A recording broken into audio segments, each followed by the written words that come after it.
사랑하는 성도님들 안녕하세요. 오늘 여러분과 함께 나누고 싶은 특별한 이야기가 있습니다. 서울 강남에서 작은 카페를 운영하는 58세 이소영 자매님의 놀라운 경험담입니다. 그분은 28년째 같은 교회를 다니며 성실한 신앙생활을 해오셨는데요. 평생 한 가지 큰 고민이 있으셨습니다. 바로 성경 읽기였습니다. 창세기 1장은 괜찮은데 족보가 나오면 막히고 레위기 제사법은 너무 복잡하고 바울 서신은 도대체 무슨 말인지 모르겠더라는 거예요. 그런 경험 정말 많이 있으시죠? 수십 번 성경 통독에 도전했지만 번번이 실패하셨고 통독표도 써보고 쉬운 번역본도 사보고 성경 공부 교재도 구입했지만 크게 달라지는 건 없었다고 하세요. 특히 자녀들이 앞에서 성경 이야기를 해달라고 할 때마다 부끄러우셨답니다. 엄마, 다윗이 왜 그런 일을 했어요? 예수님은 왜 십자가에 달리셨어요? 하는 아이들의 질문에 명쾌한 답을 주지 못하는 자신이 한심하셨다고 해요. 교회에서는 다들 성경을 잘 아는 것처럼 보이는데 혹시 자신만 이상한 건 아닐까 하는 생각에 위축되기도 하셨답니다. 그럼에도 포기할 수 없었던 이유가 있었습니다. 하나님을 더 깊이 알고 싶었고 말씀에서 직접 위로와 힘을 얻고 싶으셨거든요. 남편과의 갈등이 있을 때, 사업이 어려울 때, 아이들 문제로 고민될 때마다 성경에 답이 있을 텐데 라는 갈망이 더욱 간절해지셨답니다. 2024년 3월 20일 평범한 금요일 오후였습니다. 카페에서 일하던 이소영 자매님이 갑자기 가슴을 움켜쥐며 쓰러지셨어요. 급성 심근경색이었습니다. 응급실로 실려간 그분은 수술대 위에서 의식을 잃으셨고 심장이 3분 40초간 멈췄습니다. 그 짧은 시간 동안 그분이 경험한 일은 상상을 초월했습니다. 자신이 믿을 수 없을 만큼 거대한 공간에 서 있음을 깨달으셨답니다. 끝이 보이지 않는 높이의 서가들, 그 안에는 온갖 언어로 번역된 책들이 빼곡히 꽂혀 있었는데 가까이 다가가 보니 모두 성경이었다고 해요. 이렇게 많은 성경을 도대체 어디서부터 읽어야 하지? 하는 평생의 고민이 이곳에서도 되살아났습니다. 그때 따뜻하면서도 권위 있는 목소리가 들려왔다고 해요. 소영아, 성경은 공부하는 책이 아니라 사랑하는 이가 보낸 편지란다. 돌아보니 형언할 수 없이 따뜻한 빛을 발하는 분이 서 계셨는데 그분이 예수님이라는 걸 직감적으로 알 수 있으셨답니다. 지금까지 너는 성경을 너 혼자 읽으려 했구나. 하지만 성경은 나와 함께 읽을 때 열리는 책이야. 예수님께서는 이소영 자매님 손에 한 권의 책을 건네주셨습니다. 요한복음이었습니다. 태초에 말씀이 계시니라. 첫 구절을 읽는 순간 수없이 들어왔던 그 말씀이 마치 처음 듣는 것처럼 가슴에 꽂혔다고 해요. 황금빛 글자가 공중에 떠오르며 빛을 발했답니다. 6시간의 수술 끝에 이소영 자매님은 의식을 회복하셨습니다. 의료진들은 기적이라고 했어요. 심장이 그렇게 오래 멈춰 있었는데도 뇌사나 다른 후유증이 전혀 없었거든요. 병실에서 깨어난 이소영 자매님이 가장 먼저 요청한 것은 성경이었습니다. 남편이 가져다 준 성경을 받자마자 요한복음을 펼치셨어요. 태초에 말씀이 계시니라. 이 말씀이 하나님과 함께 계셨으니 이 말씀은 곧 하나님이시니라. 읽는 순간 28년간 막혀있던 것이 뚫리는 느낌이었다고 하세요. 1장이 끝나니 자연스럽게 2장을 읽고 싶어졌고 3장 16절에서는 눈물이 터져 나왔답니다. 오늘 제가 이소영 자매님의 놀라운 경험을 통해서 여러분과 나누고 싶은 4가지 이야기가 있습니다. 첫 번째로는 성경을 대하는 관점의 변화에 대해서예요. 두 번째로는 성경을 읽기 전에 반드시 필요한 기도에 대해서예요. 세 번째로는 성경이 어떤 책인지에 대한 올바른 이해에 대해서예요. 네 번째로는 오늘부터 실천할 수 있는 구체적인 방법들에 대해 말씀드릴게요. 첫 번째로 성경을 바라보는 관점을 바꿔보세요. 이소영 자매님이 그 놀라운 경험에서 가장 크게 깨달은 것이 바로 이것이었습니다. 성경은 공부하는 책이 아니라 사랑하는 이가 보낸 편지라는 것이었어요. 여러분, 정말 중요한 말씀입니다. 우리는 지금까지 성경을 어떻게 대해왔습니까? 마치 시험 공부를 하듯이 다 이해해야 한다는 부담감으로 완벽하게 알아야 한다는 강박감으로 접근하지 않으셨나요? 그래서 성경 읽기가 어려워지는 겁니다. 하지만 사랑하는 사람의 편지를 읽을 때는 그렇지 않잖아요. 연애 편지를 받으면 몇 번이고 읽어보고 한 글자 한 글자 새김하며 그 속에 담긴 마음을 헤아려 보지 않습니까? 성경도 마찬가지입니다. 디모데후서 3장 16절에서 이렇게 말씀하고 있습니다. 모든 성경은 하나님의 감동으로 된 것으로 교훈과 책망과 바르게 함과 의로 교육하기에 유익하니, 여기서 중요한 것은 하나님의 감동으로 된 것이라는 표현입니다. 이 말은 하나님이 직접 우리에게 쓰신 편지라는 뜻이에요.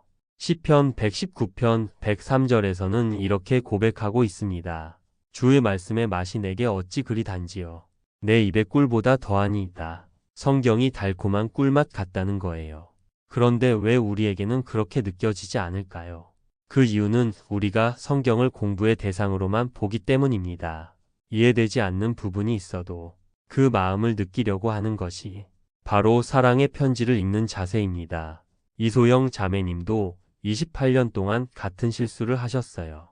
성경을 혼자 읽으려 했고 다 이해하려고 했고 완벽하게 알려고 했던 거예요.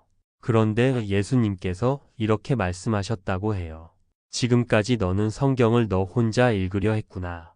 하지만 성경은 나와 함께 읽을 때 열리는 책이야.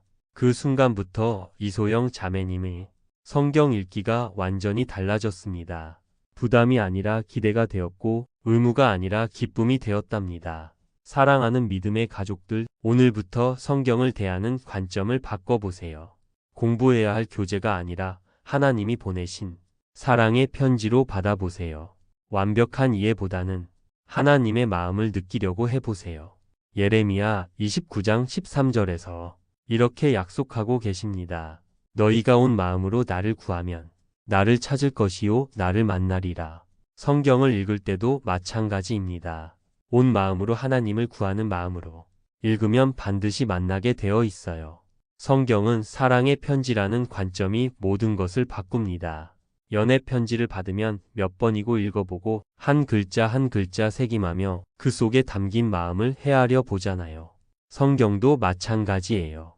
하나님의 사랑이 담긴 편지로 읽으니 억지로가 아니라 기쁨으로 읽게 되는 것입니다. 두 번째로, 성경을 읽기 전에 반드시 기도하세요. 이소영 자매님이 그 놀라운 경험에서 예수님께 직접 들은 말씀 중 가장 중요한 것 중 하나가 이것이었습니다. 성경을 읽기 전에 항상 기도해라.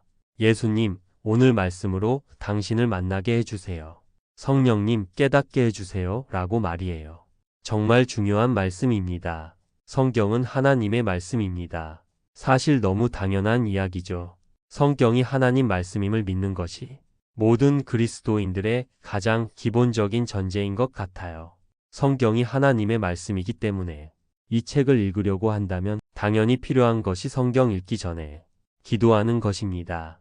이것이 하나님 말씀이기 때문에 하나님께서 이 말씀을 깨닫는 것을 도와주시도록, 또 하나님의 성령께서 우리를 진리 가운데로 인도하시도록, 그 넓고 바른 진리 가운데 이끌어 가시도록 기도하는 것이 꼭 필요한 일인 것 같습니다.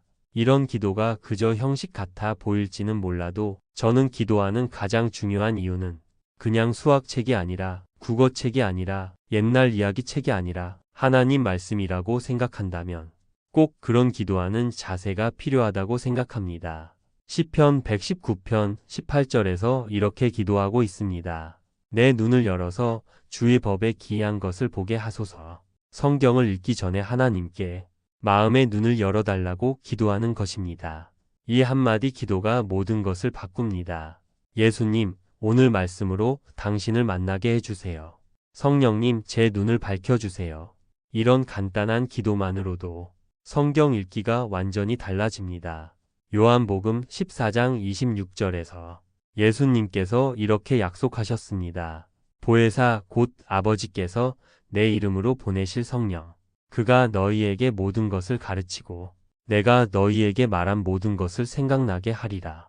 성령님이 우리에게 모든 것을 가르쳐 주신다는 약속입니다. 그러니 성경을 읽기 전에 성령님께 도움을 구하는 기도가 얼마나 중요한지 알 수 있습니다. 이소영 자매님도 그 경험 이후로 매일 성경을 읽기 전에 꼭 기도하셨다고 해요. 그러자 28년간 막혀있던 말씀들이 하나하나 열리기 시작했답니다. 고린도전서 2장 10절에서 이렇게 말씀하고 있습니다. 오직 하나님이 성령으로 이것을 우리에게 보이셨으니 성령은 모든 것 곧 하나님의 깊은 것까지도 통달하시느니라. 성령님이 하나님의 깊은 것까지도 통달하신다는 말씀입니다. 그러니 우리가 성경을 읽을 때 성령님의 도움을 구하는 것이 얼마나 중요한지 알 수 있습니다. 사랑하는 성도님들, 오늘부터 성경을 펼치기 전에 꼭 기도하세요. 형식적인 기도가 아니라 진심으로 하나님의 도움을 구하는 기도를 드리세요. 그럴 때 성경이 정말 살아있는 하나님의 말씀이라는 것을 경험하게 될 것입니다. 세 번째로 성경이 어떤 책인지 올바르게 이해해야 합니다. 성경은 하나님의 말씀이면서 동시에 사람의 글이라는 두 가지 성격을 가지고 있습니다. 이 두 가지를 딱 붙잡는 것이 필요한 것 같습니다. 성경은 하나님의 말씀입니다. 사실 너무 당연하죠.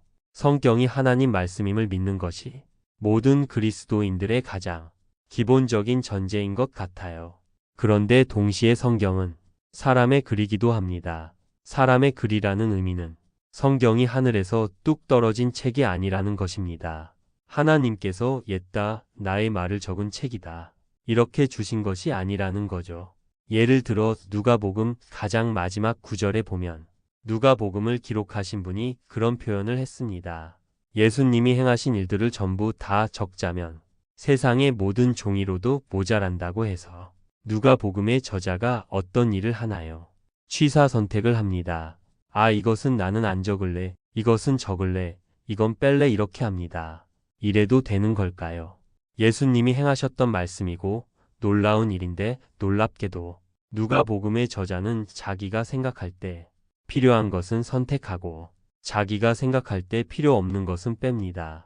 누가복음 1장 1절부터 4절은 우리 신구약 성경 전체에서 굉장히 특별한 본문입니다. 성경의 저자가 자기가 무슨 생각을 하면서 이 글을 써내려 가고 있는지 우리 책 사면 앞에 저자 서문이 있지 않습니까? 저자들은 늘 서문에 자기가 뭘 하고 싶었는지, 왜 이런 것 하는지 이런 것들을 적어두는데 신구약 성경 전체에서 그런 글들이 매우 드뭅니다. 근데 누가복음 첫 네 구절에서 그 내용이 있습니다. 누가복음의 저자는 우리 중에 이루어진 사실에 대하여 붓을 든 사람이 많았다. 이런 표현을 해요. 우리 중에 이루어진 사실은 예수님 사건일 것입니다. 예수님이 일어난 일을 행하셨다. 이 사건을 기록하려고 붓을 든 사람이 많았다. 이것을 누가복음의 저자가 어떻게 알았겠어요? 그 전에 예수님 사건에 대해서 이런저런 적은 것들을 다 찾아보았거나 찾아서 읽었거나 자기 집 책상 위에 자기가 지금까지 구했던 예수님 사건 이야기를 죄다 모아 두었을 수도 있을 것입니다. 아마도 신약 성경을 연구하는 사람들에 따르면 4개의 복음서 가운데 제일 먼저 쓰인 것이 마가복음이라고 해요. 아마도 누가복음의 저자는 마가복음을 자기 책상 앞에 딱 구해서 보았을 것입니다. 근데 누가복음의 저자는 자기도 이 우리 중에 이루어진 사실 예수님 사건을 적어야 되겠다라고 마음을 먹은 것입니다. 왜 그런 마음을 먹었냐면 이 누가복음의 저자가 염두에 둔 독자가 데오빌로라는 사람입니다. 우리 1장 4절에 나오는데 데오빌로 각하 이런 것 보니 뭐 조금 고위직에 있는 사람이었을런지요. 하여튼 이 양반이 이 데오빌로라는 사람이 예수를 믿게 된 것이고요.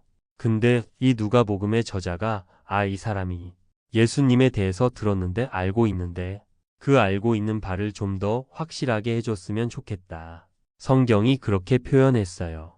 이것 딱 무슨 마음인가요? 우리가 교회에 누구 새로 오신 분하고 계속 교제하다가 이분이 믿음 안에 자라갈 때 이분이 믿음을 내가 할 수 있는 것으로 돕고 싶다. 뭐 같이 1:1 성경 공부를 한다든지 뭐 그러지 않겠습니까? 딱 그 마음이에요. 자기가 이런 식으로 이야기해서 좀 더 이분이 알고 있는 바를 확실하게 했으면 좋겠다. 이 마음이 생겼다는 거죠. 그래서 결정한 것이 하나 써야 되겠다. 왜 써야 되겠다고 생각을 하나요? 마가복음 주지 마가복음을 주면 될 것을 혹은 그 이전에 붓을 든 사람이 많았다니 그 중에 하나를 잘 읽어보고 괜찮은 것으로 추천하면 될 텐데 이 누가복음의 저자가 생각하기에 데오빌로 각하의 믿음을 좀 더 세워주는데 지금 나와 있는 책들로 충분치 않다. 뭐 이런 생각들을 한 것입니다.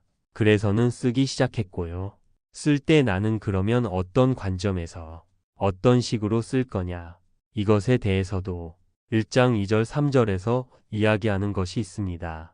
이 누가복음의 저자가 표현하기를 예수님 사건에 대해서 근원부터 자세히 미루어 살핀 나도 뭐 이렇게 표현해요. 근원부터 그 아주 처음부터 자세히 미루어 살핀 나도. 그러니 이 누가는 진짜 구할 수 있는 모든 자료 다 구하고요. 아마도 이 당시에는 예수님 이야기 쓰려면 다 목격자들 찾아갔을 것이에요. 베드로님, 안드레, 야고보, 요한 이 양반들 찾아갔을 것입니다. 들을 수 있는 목격자들의 증언도 전부 다 열심히 듣고 다 어떤 방식으로는 적어두고 이것 쫙 책상 위에 자료 깔아두고는 근원부터 자세히 미루어 살피다라는 표현은 얼마나 이성적인 표현인가요? 우리 보통 성경 읽을 때 아까 저도 이야기했지만 기도하자 했지만 기도만 할 때가 있습니다. 기도는 당연히 맨 처음에 해야 되고요. 그 다음에 필요한 것은 뭔가요? 자세히 미루어 살피는 태도인 것 같습니다. 성경 읽을 때 그냥 멍한 채로 읽어서는 안 되고 하나님이 역사하시면 깨닫겠지 그냥 막 읽어. 이렇게 해서는 안 되고 자세히 미루어 살피는 것 같습니다. 이렇게 살피고는 그 다음에 이 저자가 내린 원칙이 나는 차례대로 쓰겠다는 원칙이 어디서 드러나냐면 제가 생각을 해보니 마태복음은 예수님이 탄생하는 장면 그건 나옵니다. 그래서 동방 박사 나오잖아요. 마가복음은 예수님의 어린 시절 안 나오고요. 요한복음은 애시 당초부터 성인 예수님이 등장해요. 누가복음에는 그 유명한 마구간 장면도 나오는 것이고요. 그 다음에 예수님 탄생 이전의 사가랴와 엘리사벳 이 두 나이든 부부에게서 세례 요한 태어나는 이야기, 마리아가 임신한 이야기, 정말로 예수님 태어나기까지 그 이전 이야기들이 굉장히 많이 누가복음에는 나와 있는 거죠. 왜 그런가요? 누가복음의 저자는 차례대로 써야 되겠다는 나름의 지필 원칙 뭐 이런 것이 생긴 것입니다. 그리고는 이 저자가 표현하기를 나는 이렇게 그 근원부터 자세히 미루어 살핀 결과 차례대로 쓰는 것이 좋겠다고 생각한다. 해서 거기에 표현이 차례대로 쓰는 것이 좋아 보였다. 나에게는 좋아 보였다. 뭐 이렇게 누가복음의 저자가 표현하고 있는 것을 볼 수 있습니다. 이렇게 해서 이 저자가 글을 써서는 데오빌로에게 보냈겠죠. 그 다음부터는 저의 상상입니다. 당연히 데오빌로가 받았겠죠. 받아서 읽는데 내용이 너무 좋더라는 것입니다. 그러자 자기 알고 있는 사람들에게 혹은 이 근처에 모이는 그리스도인들에게 이런 것 봐라. 나 이런 글을 받았는데 굉장하다. 사람들이 보고는 어떻게 하나요? 베껴 쓰기 시작해요. 베껴 쓰고 누가복음의 저자가 이 책을 쓰고 100년도 안 돼서 이 누가복음의 저자가 제일 처음 썼던 글이 이 당대 기독교 교회 전역에 쫙 퍼지고 사람들이 이렇게 계속 베끼면서 읽고 하면서 깨닫게 되는 것이 이것 하나님 말씀이다. 이런 깨달음들이 이 신앙 공동체 안에 생기게 되었다라는 것입니다. 근데 누가복음의 저자는 자기가 쓰는 글이 나중 사람들이 누가복음 이러면서 하나님 말씀이라고 고백할 거라고 상상도 못했을 것입니다. 동기부여는 뭐예요? 저분 돕고 싶다 해요.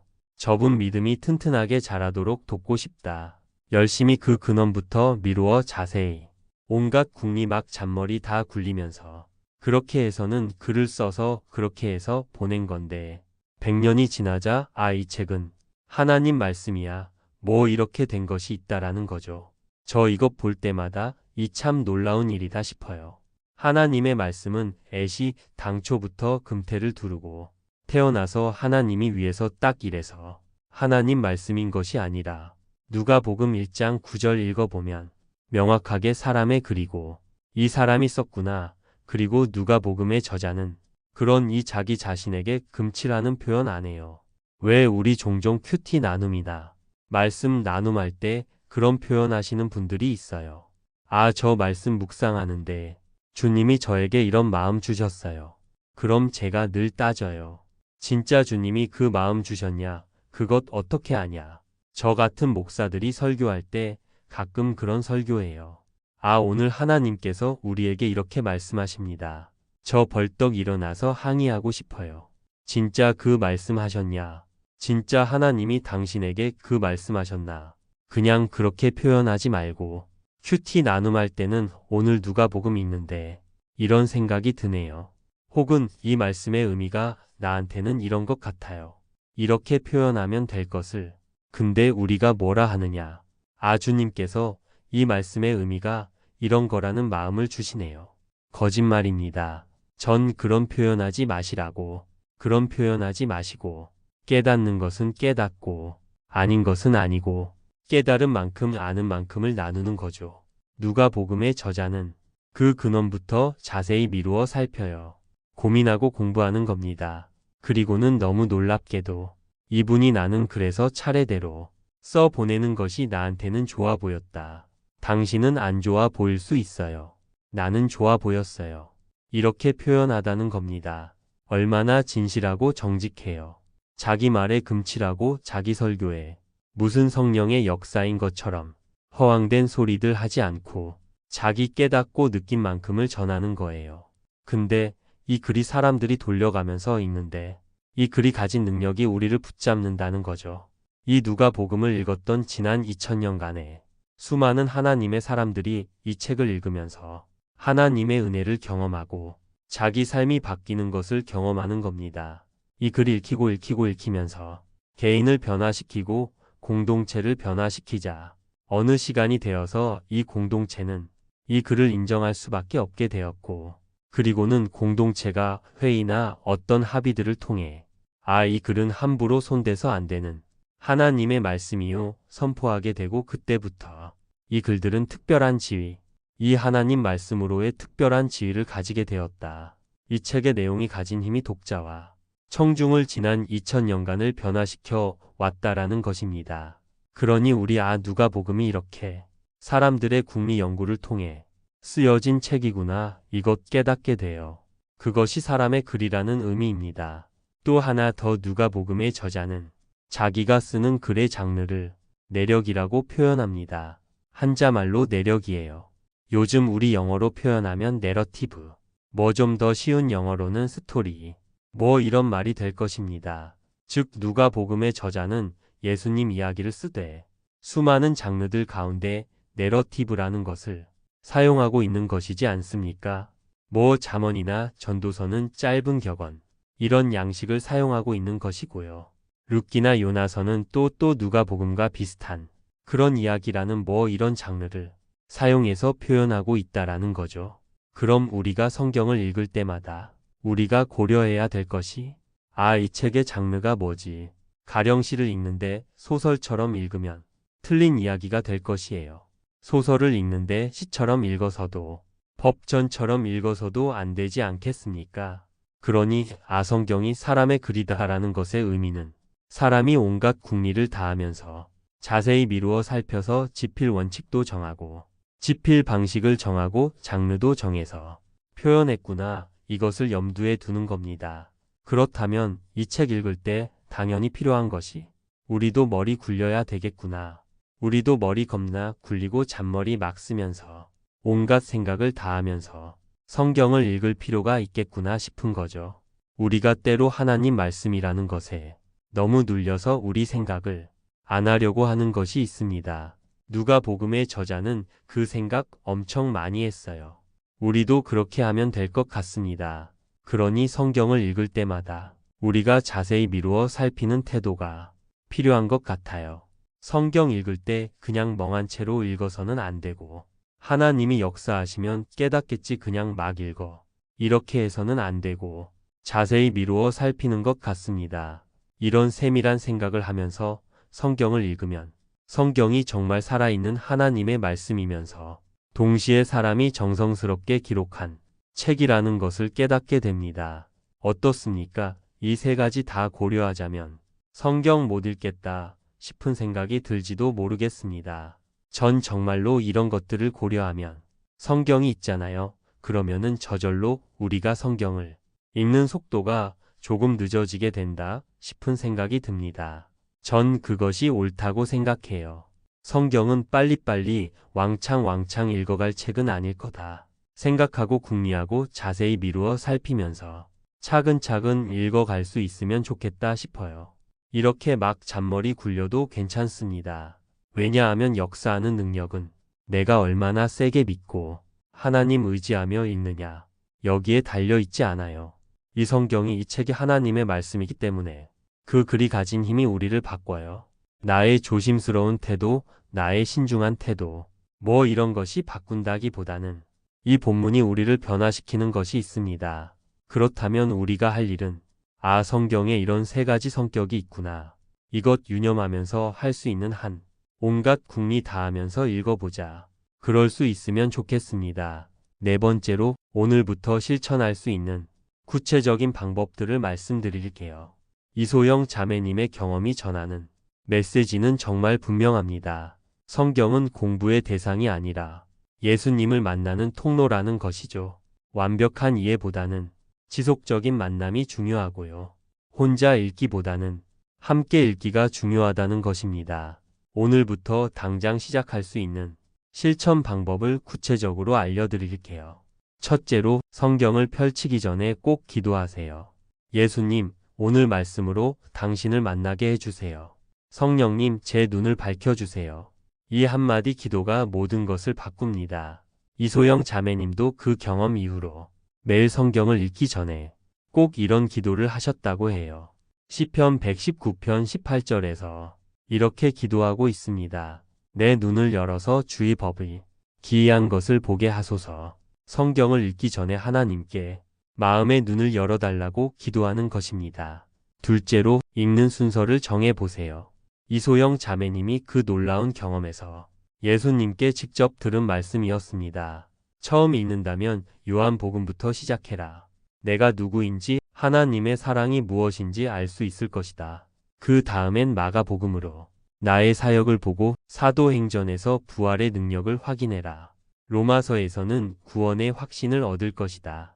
정말 지혜로운 순서입니다. 많은 분들이 창세기부터 시작하다가 레위기에서 포기하시는 경우가 많은데요. 그것보다는 예수님을 먼저 알아가는 것이 훨씬 중요합니다. 요한복음 1장 1절부터 읽어보세요. 태초에 말씀이 계시니라. 이 말씀이 하나님과 함께 계셨으니 이 말씀은 곧 하나님이시니라. 이소영 자매님이 이 말씀을 읽는 순간 28년간 막혀있던 것이 뚫리는 느낌이었다고 해요. 읽는 순간 수없이 들어왔던 그 말씀이 마치 처음 듣는 것처럼 가슴에 꽂혔다고 하세요. 요한복음 3장 16절도 마찬가지예요. 하나님이 세상을 이처럼 사랑하사 독생자를 주셨으니 이는 저를 믿는 자마다 멸망치 않고 영생을 얻게 하려 하심이니라. 이 말씀을 읽으실 때 눈물이 터져 나왔다고 하세요. 하나님의 사랑이 직접 전해져 온 거예요. 요한복음은 예수님의 정체성을 가장 명확하게 보여주는 복음서입니다. 나는 길이요 진리요 생명이니 요한복음 14장 6절. 나는 선한 목자라 요한복음 10장 11절. 나는 부활이요 생명이니 요한복음 11장 25절. 예수님이 누구신지 확실하게 알 수 있습니다. 마가복음은 예수님의 사역을 생생하게 보여줍니다. 병든 자를 고치시고 귀신을 쫓아내시고 죽은 자를 살리시는 능력의 예수님을 만날 수 있어요. 마가복음 10장 45절에서 이렇게 말씀하십니다. 인자에 온 것은 섬김을 받으려 함이 아니라 도리어 섬기려 하고 자기 목숨을 많은 사람의 대속물로 주려 함이니라. 사도행전은 부활하신 예수님의 능력을 보여줍니다. 성령이 임하시고 제자들이 변화되고 초대교회가 성장하는 모습을 통해서 지금도 살아계신 예수님을 만날 수 있어요. 사도행전 1장 8절 말씀처럼요. 오직 성령이 너희에게 임하시면 너희가 권능을 받고. 로마서는 구원의 확신을 주는 책입니다. 로마서 8장 38절부터 39절에서 이렇게 말씀해요. 내가 확신하노니 사망이나 생명이나 천사들이나 권세자들이나 현재일이나 장래일이나 능력이나 높음이나 깊음이나 다른 어떤 피조물이라도 우리를 우리 주 그리스도 예수 안에 있는 하나님의 사랑에서 끊을 수 없으리라. 정말 확실한 구원의 확신을 주는 말씀입니다. 이렇게 신약을 먼저 읽고 나면 구약도 달라 보입니다. 예수님께서 이렇게 말씀하셨어요. 구약의 모든 인물과 사건들은 나를 가리키고 있단다. 아브라함의 믿음, 이삭의 순종, 요셉의 용서, 모세의 인도하심, 다윗의 왕권 모두 내 이야기의 그림자들이야. 누가복음 24장 27절에서도 이렇게 기록하고 있습니다. 이에 모세와 모든 선지자의 글로 시작하여 모든 성경에 쓴 바 자기에 관한 것을 자세히 설명하시니라. 구약의 모든 말씀이 예수님을 가리키고 있다는 뜻입니다. 셋째로 하루에 한 장씩이라도 꾸준히 읽으세요. 양보다는 질이 중요합니다. 소리 내어 읽고 은혜 받은 구절에는 밑줄을 긋고 간단한 메모를 남기세요. 잠언 4장 20절부터 22절에서 이렇게 말씀하고 있습니다. 내 아들아 내 말에 주의하며 나의 이르는 것에 내 귀를 기울이라. 그것을 내 눈에서 떠나게 하지 말며 내 마음속에 지키라. 그것은 얻는 자에게 생명이 되며 그 온 육체의 건강이 됨이니라. 말씀을 마음에 지키라는 것입니다. 이소영 자매님은 퇴원 후 매일 새벽 5시에 일어나 1시간씩 성경을 읽으셨다고 해요. 요한복음을 마치고 마가복음, 사도행전, 로마서 순으로 읽어나가셨죠. 예수님이 알려준 순서대로 말입니다. 놀라운 것은 구약도 이해되기 시작했다는 것입니다. 창세기의 족보들이 예수님께 이르는 계보로 보였고 레위기의 제사법들이 십자가의 예표로 읽혔어요. 번제단에 꺼지지 않는 불은 하나님의 변치 않는 사랑을, 속죄제는 예수님의 대속을 보여주는 것 같았답니다. 넷째로 읽으면서 이런 질문들을 해보세요. 이 본문에서 예수님은 어디 계실까? 오늘 내게 무슨 말씀을 하실까? 하나님의 사랑을 어떻게 보여주실까? 이런 질문들이 말씀을 더 깊이 묵상하게 도와줍니다. 성경이 이렇게 재밌는 책이었나? 이소영 자매님은 매일 새로운 발견을 하셨답니다. 같은 구절을 읽어도 날마다 다른 은혜가 있었죠. 히브리서 4장 12절 말씀처럼 하나님의 말씀이 정말 살아있다는 것을 체험하셨습니다. 하나님의 말씀은 살았고 운동력이 있어 좌우의 날선 어떤 검보다도 예리하여 혼과 영과 및 관절과 골수를 찔러 쪼개기까지 하며 또 마음의 생각과 뜻을 감찰하나니. 다섯째로 가능하다면 혼자 읽지 마시고 가족이나 친구들과 함께 읽어보세요. 서로의 깨달음을 나누다 보면 한 사람이 놓친 부분을 다른 사람이 채워줄 수 있습니다. 이소영 자매님은 담임 목사님과 상의해서 예수님과 함께 읽는 성경 모임을 시작하셨어요. 처음에는 교회 언니들 3명으로 시작했는데 지금은 40여 명이 참석하는 모임으로 성장했다고 해요. 모임의 방식은 간단했습니다.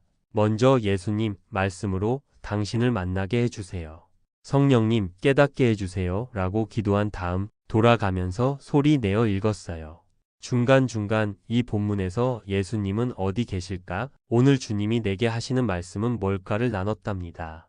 결과는 놀라웠습니다. 20년 넘게 성경 읽기를 포기했던 권사님이 매일 새벽마다 말씀을 기다리게 되었어요.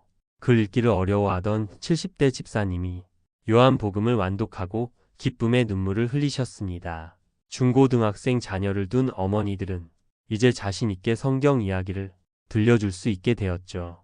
가장 큰 변화는 성경에 대한 부담감이 사라졌다는 것입니다. 다 이해해야 한다는 강박에서 벗어나 예수님을 만나자는 기대로 바뀌었어요. 이해되지 않는 부분은 일단 넘어가되 포기하지는 않았답니다. 혼자서는 막혔던 부분도 함께 나누면서 깨달음을 얻었죠. 히브리서 10장 25절에서 이렇게 말씀하고 있습니다. 모이기를 패하는 어떤 사람들의 습관과 같이 하지 말고 오직 권하여 그날이 가까움을 볼수록 더욱 그리하자. 함께 모여서 말씀을 읽고 나누는 것이 얼마나 중요한지 알 수 있는 말씀입니다. 여섯째로 이해되지 않는 부분이 있어도 너무 부담 갖지 마세요. 구원과 신앙생활에 필요한 핵심 내용들은 충분히 명확하게 기록되어 있습니다. 사랑하는 사람의 편지를 읽는 마음으로 기쁨과 감사로 읽어나가시기 바랍니다. 성경은 사랑의 편지다라는 관점이 모든 것을 바꿨습니다. 연애 편지를 받으면 몇 번이고 읽어보고 한 글자 한 글자 새김하며 그 속에 담긴 마음을 헤아려 보잖아요. 성경도 마찬가지였습니다. 하나님의 사랑이 담긴 편지로 읽으니 억지로가 아니라 기쁨으로 읽게 되었어요. 일곱째로 매일 일정한 시간에 읽는 습관을 만들어 보세요. 새벽 시간이 가장 좋지만 자신에게 맞는 시간을 정해서 꾸준히 읽으시면 됩니다. 시편 1편 2절에서 이렇게 말씀하고 있습니다. 오직 여호와의 율법을 즐거워하여 그 율법을 주야로 묵상하는도다. 주야로 묵상한다는 것은 하루 종일 말씀을 생각한다는 뜻입니다. 카페 일을 하면서도 틈날 때마다 성경 구절들이 떠올랐어요. 손님들이 힘들어하는 모습을 보면 격려의 말씀들이 생각났고 가족들과의 대화에서도 자연스럽게 성경 이야기가 나왔습니다. 28년 만에 처음으로 성경이 꿀보다 달다는 시편 119편 103절의 고백이 실감났죠. 주의 말씀의 맛이 내게 어찌 그리 단지요. 내 입에 꿀보다 더하니 있다. 여덟째로 성경을 읽으면서 받은 은혜를 다른 사람들과 나눠보세요. 가족들에게, 친구들에게, 성도들에게 나눌 때 더 큰 기쁨을 경험하게 될 것입니다. 모임원들의 가정에도 변화가 일어났어요. 가정 예배가 자연스럽게 시작되었고 부부간의 대화의 주제가 늘어났답니다. 아이들도 엄마 아빠가 성경 이야기를 재밌게 해주니까 더 관심을 갖게 되었습니다. 신명기 6장 6절부터 7절에서 이렇게 말씀하고 있습니다. 오늘날 내가 내게 명하는 이 말씀을 너는 마음에 새기고 내 자녀에게 부지런히 가르치며 집에 앉았을 때에든지 길에 행할 때에든지 누웠을 때에든지 일어날 때에든지 이 말씀을 강론할지니라. 가족과 함께 말씀을 나누라는 명령입니다. 아홉째로 성경 읽기가 어려우실 때는 찬양이나 성경 낭독을 들어보세요. 귀로 들으면서 자연스럽게 익숙해질 수 있습니다. 요한복음 6장 63절에서도 이렇게 말씀하십니다. 살리는 것은 영이니 육은 무익하니라. 내가 너희에게 이른 말이 영이요 생명이라. 예수님의 말씀이 영이요 생명이라는 것입니다. 열째로 성경 읽기를 통해서 변화된 자신의 모습을 기록해 보세요. 일기나 묵상록에 써두시면 나중에 큰 격려가 될 것입니다. 이소영 자매님은 이렇게 말씀하세요. 28년간 어렵기만 했던 성경이 이제는 꿀보다 달아요. 하루라도 읽지 않으면 허전해요. 하나님의 말씀은 살아있다는 것입니다. 우리가 성경을 읽을 때 그 말씀이 우리를 변화시키고 우리의 삶을 새롭게 만들어갑니다. 사랑하는 성도님들, 성경 읽기에 어려움을 겪고 계신 분들이 정말 많으실 것입니다. 창세기 1장은 괜찮은데 족보가 나오면 막히고 레위기 제사법은 너무 복잡하고 바울 서신은 도대체 무슨 말인지 모르겠다고 하시는 분들 말입니다. 그런 경험 정말 많이 있으시죠? 하지만 오늘 이소영 자매님의 경험을 통해서 우리가 깨달을 수 있는 것은 성경은 공부의 대상이 아니라 하나님의 사랑이 담긴 편지라는 것입니다. 완벽한 이해보다는 지속적인 만남이 중요하고 혼자 읽기보다는 함께 읽기가 중요합니다. 그리고 무엇보다 성경을 읽기 전에 기도하는 것이 가장 중요합니다. 예수님, 오늘 말씀으로 당신을 만나게 해주세요. 성령님, 깨닫게 해주세요. 이 한마디 기도가 28년간 막혀있던 성경을 열어주었습니다. 성경은 하나님의 말씀이면서 동시에 사람의 글입니다. 누가복음의 저자처럼 근원부터 자세히 미루어 살피는 마음으로 읽으면 됩니다. 온갖 궁리를 다하면서 잔머리를 굴리면서 읽어도 괜찮습니다. 왜냐하면 역사하는 능력은 우리의 이해에 달려있는 것이 아니라 하나님의 말씀 자체가 가진 능력에 달려있기 때문입니다. 성경의 1차 독자는 우리가 아니라 2000년 전, 3000년 전의 고대인들이었습니다. 그러니 우리와 그들 사이에는 역사나 문화나 관습의 간격이 엄청나게 많이 있죠. 그래서 이에 대해서도 이 고민과 고려가 필요합니다. 하지만 그렇다고 해서 성경이 우리에게 무의미한 것은 아닙니다. 성경은 지난 2000년간 수많은 사람들을 변화시켜 왔고 지금도 우리를 변화시키는 살아있는 하나님의 말씀입니다. 오늘부터 여러분도 예수님과 함께 성경의 첫 장을 펼쳐보세요. 그리고 포기하지 마세요. 하나님의 사랑이 담긴 그 편지가 여러분의 하루를, 가정을, 그리고 인생을 새롭게 바꿔놓을 것입니다. 첫 번째로 성경을 공부의 대상이 아니라 하나님의 사랑이 담긴 편지로 받아보세요. 연애 편지를 읽는 마음으로 기쁨과 감사로 읽어나가시기 바랍니다. 두 번째로 성경을 읽기 전에 반드시 기도하세요. 예수님, 오늘 말씀으로 당신을 만나게 해주세요. 성령님, 제 눈을 밝혀주세요. 이 한마디 기도가 모든 것을 바꿉니다. 세 번째로 성경이 하나님의 말씀이면서 동시에 사람의 글이라는 것을 이해하세요. 자세히 미루어 살피는 마음으로 온갖 궁리를 다하면서 읽으셔도 괜찮습니다. 네 번째로 오늘 제가 말씀드린 구체적인 방법들을 실천해 보세요. 올바른 순서로 읽고 매일 꾸준히 읽고 질문하면서 읽고 함께 읽고 부담 갖지 말고 읽으세요. 이소영 자매님의 28년간의 고민이 3분 40초의 놀라운 경험을 통해 완전히 해결되었습니다. 성경은 공부하는 책이 아니라 사랑하는 이가 보낸 편지라는 한마디 말씀이 모든 것을 바꿔놓았습니다. 여러분도 성경을 통해서 예수님을 만나시고 하나님의 사랑을 경험하시고 날마다 새로운 은혜를 받으시길 축복합니다. 28년간 포기할 수 없었던 고민이 단 한마디로 해결되는 기적을 여러분도 경험하시길 바랍니다. 성경이 정말 꿀보다 달다는 시편 기자의 고백을 여러분도 경험하시길 축복합니다. 오늘 말씀이 은혜가 되셨다면 좋아요 버튼 눌러주시고 댓글로 여러분의 성경 읽기 경험도 나눠주세요. 성경을 읽으면서 어떤 어려움이 있으셨는지, 어떤 은혜를 받으셨는지, 어떤 변화가 있으셨는지 함께 나눠주시면 많은 분들에게 격려가 될 것입니다. 다음에도 더 좋은 말씀으로 찾아뵙겠습니다. 하나님의 은혜와 평강이 여러분과 여러분의 가정에 충만하시길 축복합니다. 여러분이 성경을 통해서 하나님의 마음을 느끼시고 하나님의 사랑을 경험하시고 하나님과 더욱 친밀한 관계를 맺어가시길 축복합니다. 성경이 여러분에게 꿀보다 달고 금보다 귀한 하나님의 말씀이 되시길 축복합니다. 예수님의 이름으로 축복합니다. 아멘.